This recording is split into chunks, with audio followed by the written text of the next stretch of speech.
So today I am doing a response video with KissFromJay. So first and foremost, my name is Christy Love, and I have been a YouTube content creator since 2018. But however, I took a break in 2021, and I just never came back until this past October in 2024. So with that being said, I've been trying to engage and build a community with other content creators, and I actually ran into KissFromJay's videos by doing this, right? So I was watching her video and I felt like we really resonated because we share some of the same, similar goals. And if you see me looking down, it's because I'm reading my notes or whatever. I want to make sure that I stay on topic because I'm a babbler, you guys. So some of the goals that she mentioned is to become monetized, to build community, to engage with other content creators. And she also touched on the topic of what is a subtrain, and about bots. So I want to touch on those two topics as well. And I may make a full-length video on those topics specifically because I have a lot of experience with that. And some good, some bad. But I wanted to touch bases on it today, and I don't know, probably do a full video a little bit later. The title of her video is, did your subscribers go down last night? And what's up with the watch hours? Is it broken? So I don't know if you guys have YouTube Studio, but I monitor the progress of my channel on there. And when I tell you guys, the numbers to me, it's not adding up. It'll show views, it'll show the views are increasing, but in order to be monetized, you have to have 4,000 watch hours, 4,000 video watch hours. I forgot how much it is for the shorts, but you gotta have 4,000 video watch hours. And I just feel like I'm making it nowhere fast. I'm making all these videos and stuff. And granted, they're not all long form videos. I make more shorts. So I guess if you think about it, those are just 60-second videos or whatever. But however, I did start creating some long form videos, but I just feel like my watch hours are just not growing. I don't know how they really calculate it. I don't know if say for example you make a 10-minute video and your average is only 1 or 2 minutes, if they're only calculating those 1 or 2 minutes, I guess that's what it is or whatever. But I do want to start creating more long form videos and just trying to increase those watch hours because your girl's trying to get monetized, right? And before I go any further, I want to make sure that I mention this because I did just mention that I'm trying to become monetized. If I want to become a full-time content creator, then eventually I'm going to have to let go of my source of income. And I'm actually an accountant. I've been at this particular institution for 13 years now.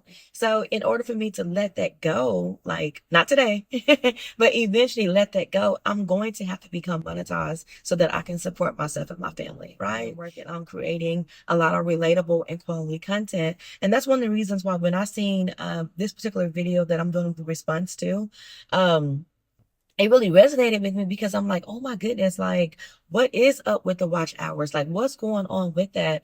And I know quality content plays a huge role in it. But however, when I go to the YouTube Studio and I see my views are increasing, but my watch hours is not increasing, I'm make it make sense. What's happening with that? My subscribers aren't going down. They're actually growing. So I can't really just say anything about that, but however, oh, and real quick before I forget, so the other two topics that she mentioned was about the subtrains and about bots. So in reference to the subtrain, I know she was saying that she really didn't know a lot about it. I participated in some subtrains and I may do a full video on this because it's not beneficial. You'll get the follows. A subtrain is when you do a follow for follow. When you create a video and you say, hey, I'll follow you if you follow me.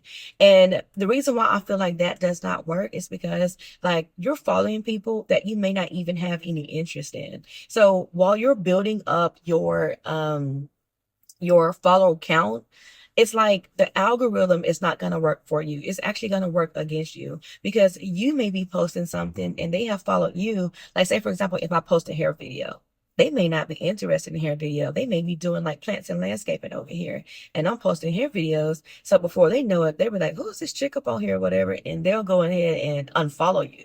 So that's where a lot of the unfollows are coming from, because like a lot of like content creators are like just following each other because they may be like, okay, well, I'm gonna support you or whatever. But when it actually comes to watching the content and engaging, they're not relatable. Like it's not something that they actually want to watch. It's not something that they actually enjoy, and vice versa. So you have to really be mindful when you do those sub for subs or follow for follows, and who you're following. So yeah, so in reference to bots, like I mentioned earlier in my video when I had mentioned to you guys that I had used a talent agency, and not everyone is doing this or whatever, but you know, bots may come and you may not even be using anything, but you know, you'll have a few bots on your subscribers list. But with mine, in my case, when I had like 20,000 followers, I don't know how many were bots, but when I tell you when Instagram got done with me, oh my goodness, like that following count went down drastically. So that was like so crazy. So if you're experiencing like a following decrease, it might just be bots and it might not. It just depends on what your situation is. But I do know from experience, I will not be using any talent management agencies unless they're reputable. Like if I have like some actual reviews or like an experience from someone else who has actually used that company, you know, I may go and check them out. But if it's just a random company that hit me up in my DM and be like, hey, we can do this for you, I'm not doing it. Don't do it. Don't fall for it, girl, because I did that and I was literally paying them. I think it was like $60, and then they increased it to like $99 a month. Now I'm not gonna lie, I was getting sponsorship, so they was handling it up on that end. But as far as like the engagement and the followers and things like that, like I had bots, y'all. I had trolls. People were just dropping anything. It was crazy. It was crazy. But Never again. Just make sure that you're adhering to community guidelines, because sometimes we're posting these videos and we're doing these things and we actually don't know that we're at fault for some of the like impacts that we're facing. Like we may have a decrease in followers or a decrease in views or a decrease in watch hours due to actions that are like unbeknownst to us. We don't even know that we're doing it. But just adhere to those and just be mindful and just make sure that you're engaging with other content creators and creating relatable and quality content. Okay, y'all, one more thing. So I just made it home, and like soon as I backed up, I remembered that I wanted to share this as well. So viral videos. So y'all, so this wasn't on YouTube. It was actually on the TikTok platform. But however, I had posted this video about detox pineapple tea. Y'all, that video went viral. Like I had like 2 million views on there, and I had gained over 15,000 followers. Well, however, those same followers were more so expecting me to post more about detox teas and stuff. And at that particular time, like even though I was making teas for like my personal usage, that was not the content that I was actually creating. So I'm pretty sure that if it happened over on TikTok, that it will happen on other platforms as well. So just be mindful that if you're doing like follow trains, which the black girl follow train was really huge on TikTok, or just any like other sub for sub, or if you have like a viral video, like that great attraction is for that particular video. And if your content is not based on that particular video, you may be engaging and having a good old time on that video, but when you post your next video, those people may not be attracted or find that other video relatable. So the engagement may not be there. So just be mindful of the content that you're actually posting on your platforms, because not everyone is going to be attracted to everything. They may follow you here and decide to unfollow you there.